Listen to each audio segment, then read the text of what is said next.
Hi friends, నేను మీ నవ్య. బొబ్బరి దోశలు ఎలా తయారు చేసుకోవాలో చూద్దాం రండి. ఒక గ్లాస్ బొబ్బర్లు, మరొక గ్లాస్తో బియ్యం బాగా నీట్గా 2 సార్లు కడిగి కనీసం 6 గంటల సేపు నానబెట్టుకోవాలి.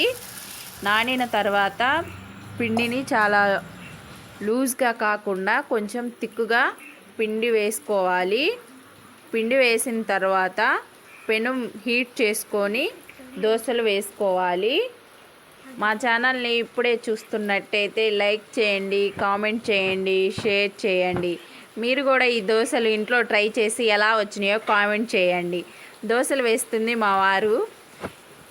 ఇలా దోశలు పిల్లలకి బొబ్బర్లు పెడితే తినరు, ఇలా దోశలుగా వేసి పెడితే చాలా ఇష్టంగా తింటారు. స్కూల్ నుంచి వచ్చిన తర్వాత మార్నింగ్ టిఫిన్గా కానీ ఈవినింగ్ స్నాక్స్గా కానీ వేయవచ్చు. కొబ్బరి చట్నీతో కానీ ఎర్ర చట్నీతో కానీ సర్వ్ చేసుకుంటే చాలా బాగుంటాయి.